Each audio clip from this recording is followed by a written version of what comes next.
If ever there was an award for the most terrible way to find out about your partner's infidelity, I'm pretty sure I'd take the top spot, maybe even earn a permanent place in its Hall of Fame.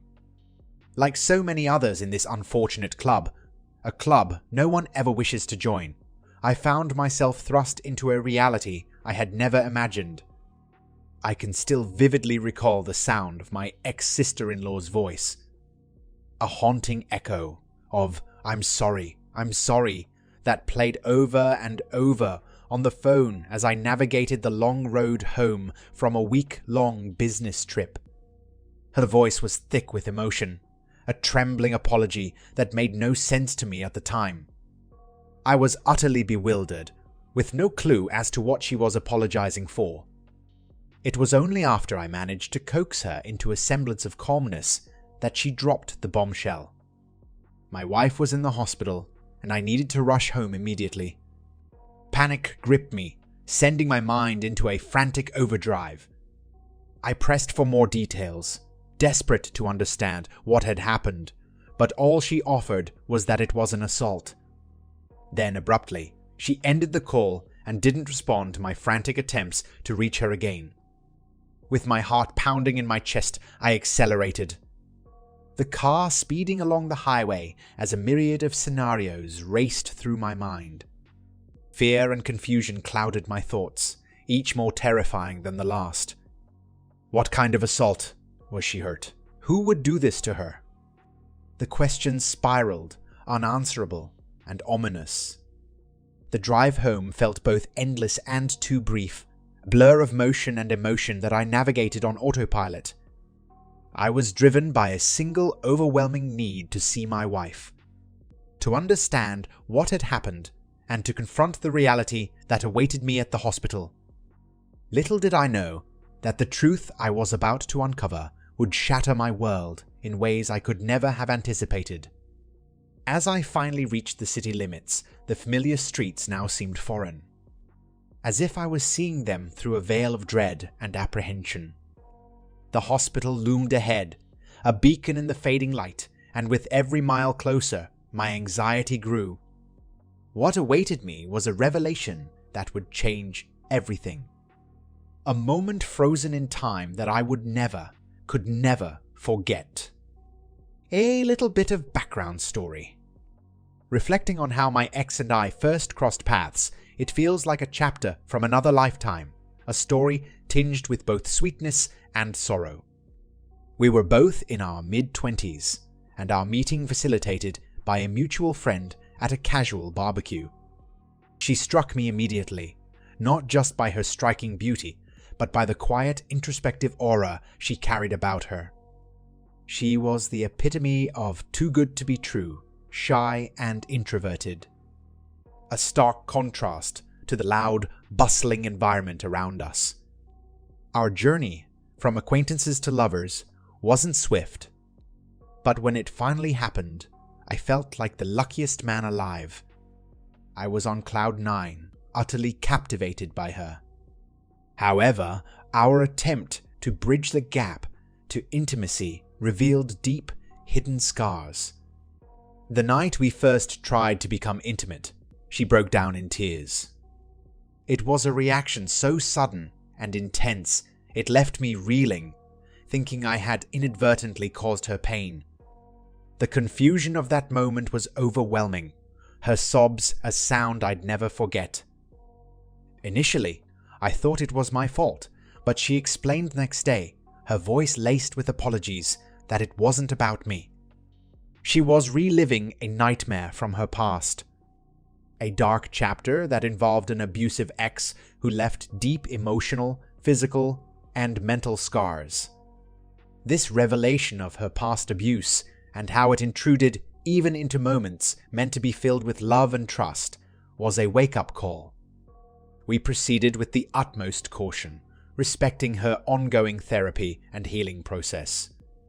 It was a challenging period, but my love for her was unwavering. I believed that facing this together would only strengthen our bond. And for a time it seemed to. Our relationship flourished against the odds, culminating in our engagement. a milestone that also marked our first successful step into intimacy. A moment both tender and transformative. In the wake of an inheritance from my late uncle, I was able to purchase a house for us, a tangible symbol of our shared future. Life seemed almost idyllic, our days filled with plans and dreams. One whimsical idea I half-jokingly proposed was planting a peach tree in our garden. To me, it symbolized new beginnings, a living testament to our growth and resilience as a couple. She embraced the idea with enthusiasm, sharing in the symbolic gesture of planting new roots for our lives together.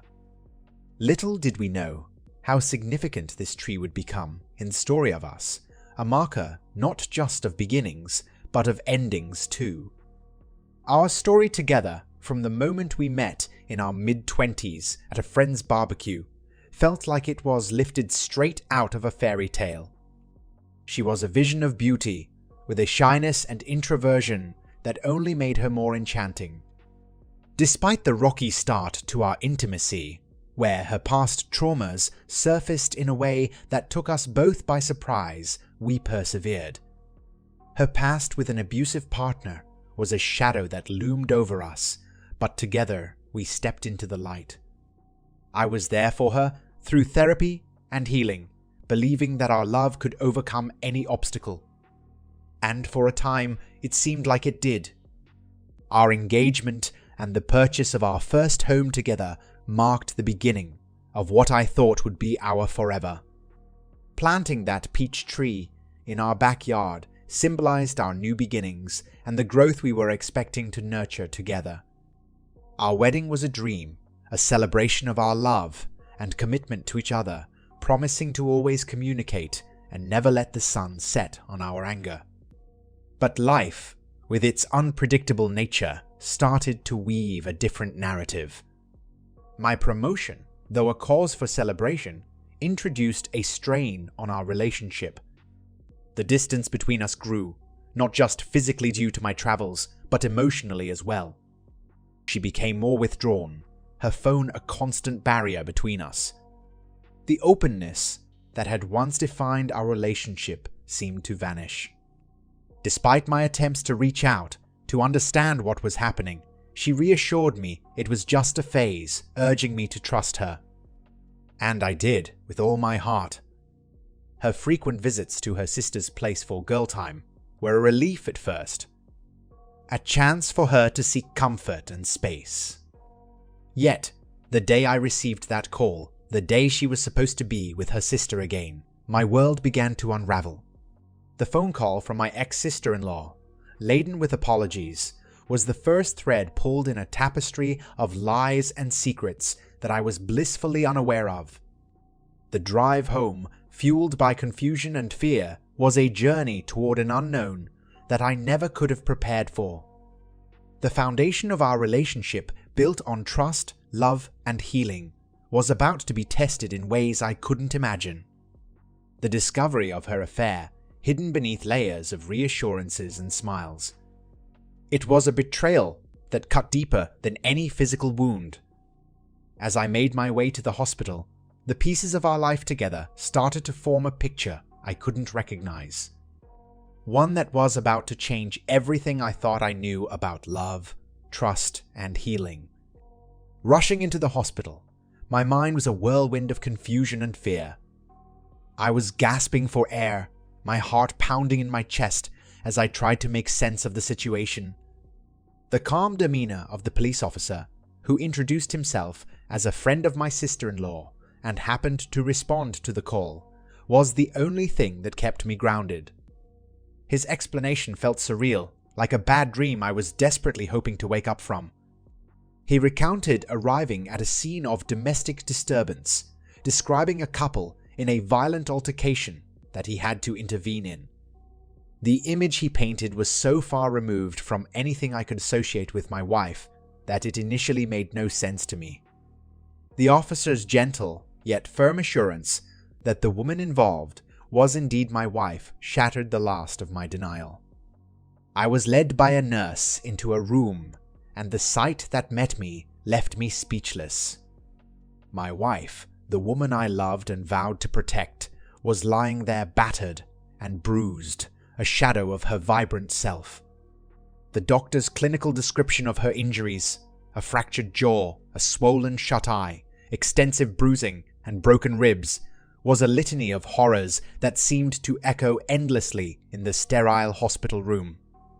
And then, amidst the turmoil, the revelation that she was pregnant added a profound layer of shock and confusion. Seeing her sister in the hospital, the avoidance in her eyes was palpable until she was persuaded to speak. The story she unfolded was one of deceit and manipulation, a narrative that twisted the knife already lodged in my heart. My wife's ex, under the guise of seeking redemption, had wormed his way back into her life. He was exploiting her vulnerabilities under pretense of clearing his karma. Their communication, which had started innocently enough, escalated to a physical meeting, a coffee that was supposed to prove his transformation. The absurdity of the situation, the so-called redemption pyramid, was almost laughable if it weren't for the devastating consequences it had wrought. My mind raced, trying to piece together how the woman I loved, who had fought so hard to overcome her past traumas, could find herself entangled with a man capable of such violence. The betrayal felt like a chasm opening beneath me, swallowing all the trust and love we had built. As I stood there, grappling with the reality of my wife's condition and the unborn child she carried, a whirlwind of emotions threatened to overwhelm me. Anger, betrayal, concern, and an aching sadness mingled together, creating a storm of feeling I could barely contain. The journey ahead was uncertain, fraught with pain and healing, forgiveness and reckoning. This moment, this revelation, would forever alter the course of our lives, challenging everything I thought I knew about love, trust, and the capacity for change. Hearing my sister-in-law's confession and the details of the affair was like navigating through a storm with no compass. The revelation that my wife's emotional vulnerability had been exploited by her ex, turning into an affair under the guise of closure, was a bitter pill to swallow. My sister-in-law's tears and apologies, her claim of ignorance about the abuse my wife had suffered, did little to quell the turmoil inside me. I was numb, struggling to comprehend how the woman I loved, who had seemed so committed to our future together, could have been drawn back into the orbit of a man who represented her darkest past. When my wife woke up and saw me by her side, her tears felt like a mirror to my own internal chaos. The months that followed were a blur, a period of my life lived in a state of suspension. We embarked on a path of counseling, both individually for her and together as a couple. The effort to mend what had been broken was Herculean. In those sessions, my wife's honesty about her feelings, her actions, and the depth of her regret was a small, flickering light in the overwhelming darkness.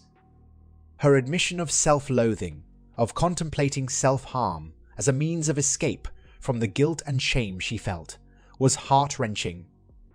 The fantasy of driving into the river to rid herself of his scent was a testament to her turmoil, a vivid illustration of the battle raging within her.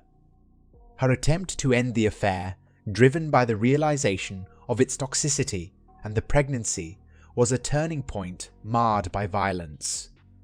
The attack, a horrifying culmination of her attempt to sever ties, left her physically and emotionally scarred. She became a shadow of the woman I had married, her fear of men, except for me, a stark indication of the trauma she had endured. Her dependence on me for comfort and safety, to the point where she couldn't even venture to the bathroom at night without my hand to hold, was a poignant symbol of her vulnerability. The journey of healing was long and fraught with pain. The realization that our future, once so bright and filled with promise, had been irrevocably altered by past demons and present choices, was a heavy burden. We navigated through the wreckage, trying to salvage what we could of our love and trust. The road was uncertain, marked by setbacks and small victories. The counseling sessions, once a place of revelation and raw honesty, became our battleground and our sanctuary, a place where we fought for the survival of our marriage.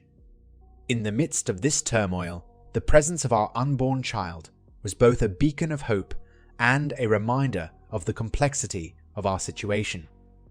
The reality that we were bringing a new life into a world that had been turned upside down by betrayal and violence was daunting. Yet, it also served as a catalyst for change, a reason to strive for healing and forgiveness. The path to reconciliation was not linear. It was a journey marked by moments of despair and glimpses of hope. The love that had once seemed unbreakable was tested to its limits, forcing us to confront the depth of our commitment to each other and the possibility of forgiveness. Through it all, the question remained, could the love that had brought us together also be the force that healed the deep wounds we had inflicted upon each other? The answer was not simple, but in the struggle, we found our way forward, step by painstaking step. After the baby was born, son by the way, we got a paternity test and he was mine. But the more time I spent with her, the more I realized I didn't hate my wife. I actually loathed her. I couldn't see the woman I married, but instead saw his leftovers each time I looked at her. I decided to leave because I was afraid I'd do something I'd regret and be exactly like her abusive ex. She begged me not to leave and even made the ridiculous offer of giving me a hall pass as well as slapping her if I wanted to. I knew at this point I had to get out. She was actually very generous during the divorce. She moved back into her parents and signed a very well thought out co-parenting plan issued by the courts. Moving forward, 3 years later, and I met my now fiancé by chance.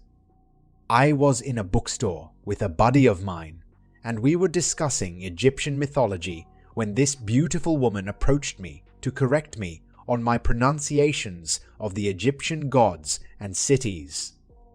Needless to say, immensely impressed by not only her understanding, but also by the fact that she is Egyptian herself.